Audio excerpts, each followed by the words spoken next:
ஆண்டவரே என் மன்றாட்டை கேட்டருளும் கேட்டருளும். ஆண்டவரே என் மன்றாட்டை கேட்டருளும். என் அபயக்குரல் உம்மிடம் வருவதாக. நான் இடுக்கண் உற்ற நாளிலே உமது முகத்தை மறைக்காதீர். உமது செவியை என் பக்கமாக திருப்பியருளும். நான் மன்றாடும் நாளில் விரைவா எனக்கு பதிலளியும்.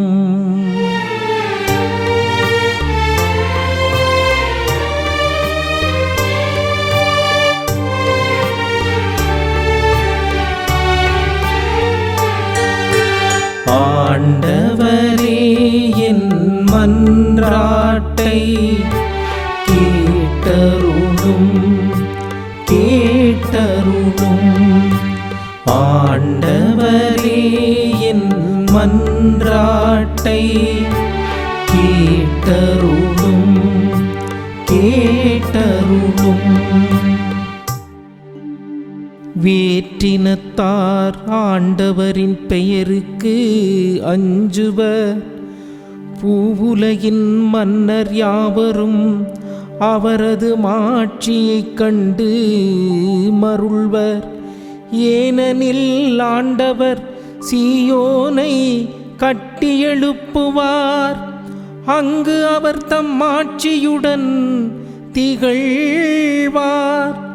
திக்கற்றவர்களின் வேண்டுதலுக்கு அவர் செவி கொடுப்பார். அவர்களின் மன்றாட்டை அவமதியார்.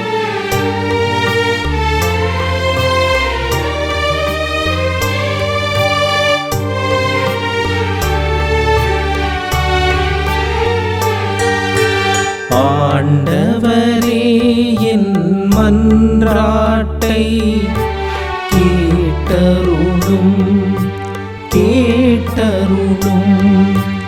ஆண்டவரே என் மன்றாட்டை கேட்டருளும் கேட்டருளும்.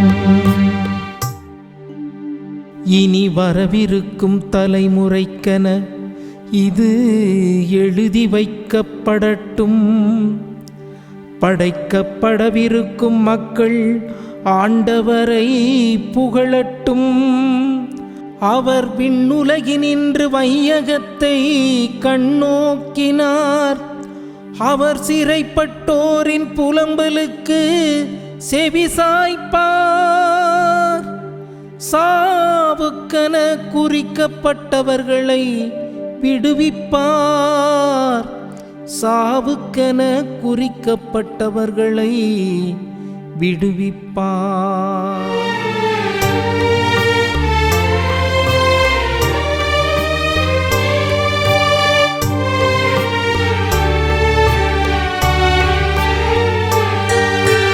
ஆண்டவரே என் மன்றாட்டை கேட்டருளும் கேட்டருளும்.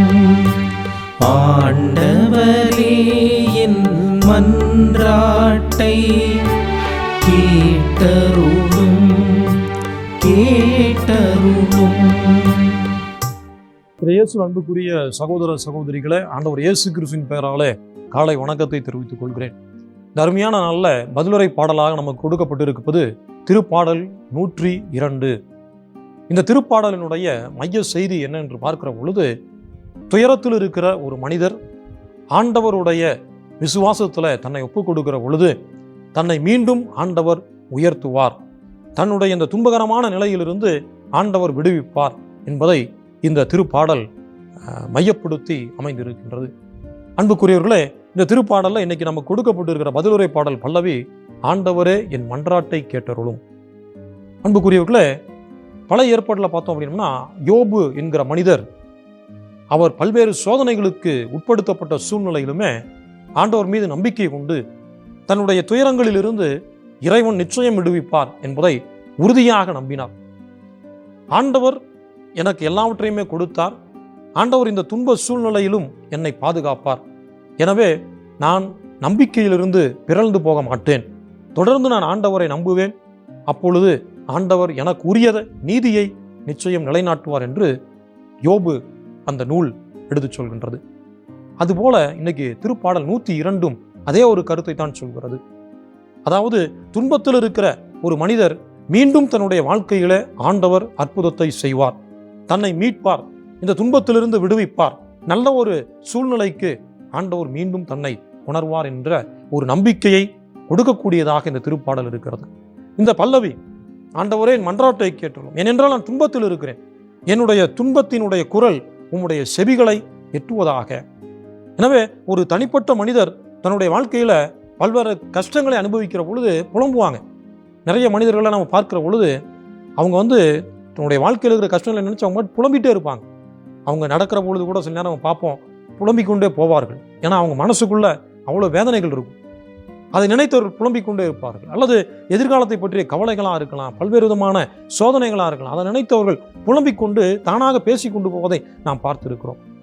அப்படிப்பட்ட ஒரு மனிதருடைய வாழ்க்கையை நீங்கள் நினைத்துப்பார். அதுபோலதான் இன்னைக்கு திருப்பாடலுடைய அந்த மைய கருத்து அமைந்திருக்கு. ஒரு துன்பத்தில் இருக்கிற ஒரு மனிதர், கைவிடப்பட்ட நிலையில் இருக்கிற ஒரு மனிதர், வாழ்க்கையில எல்லாமே முடிந்து போய்விட்டது, எல்லாவற்றையுமே இழந்து விட்ட ஒரு சூழ்நிலையில தனக்கு விடிவு கிடைக்கும், அந்த விடிவு ஆண்டவரிடம் இருந்தே வரும் என்பதை விசுவசிக்கிற ஒரு அருமையான திருப்பாடல் தான் இந்த திருப்பாடல் 102. இதுல ஆண்டவரே என் மன்றாட்டை கேட்டுள்ளோம் என்று மனதுருகி அந்த ஆசிரியர் கேட்கின்றார். அப்ப ஆண்டவரே என் மாதிரி துன்பத்தில் நான் இருக்கிறேன், என்னை விடுவித்தருளும், மீண்டும் நல்ல நிலைக்கு என்னை கொணர்ந்தருளும் என்று சொல்லி அவர் உண்மையாகவே தன்னையே அர்ப்பணித்து கடவுள் என்னை நிச்சயம் பாதுகாப்பார், என்னை இந்த சூழ்நிலையிலிருந்து மீட்பார் என்ற ஒரு நம்பிக்கையில இந்த பாடலுடைய வரிகள் அமைந்திருக்கின்றன.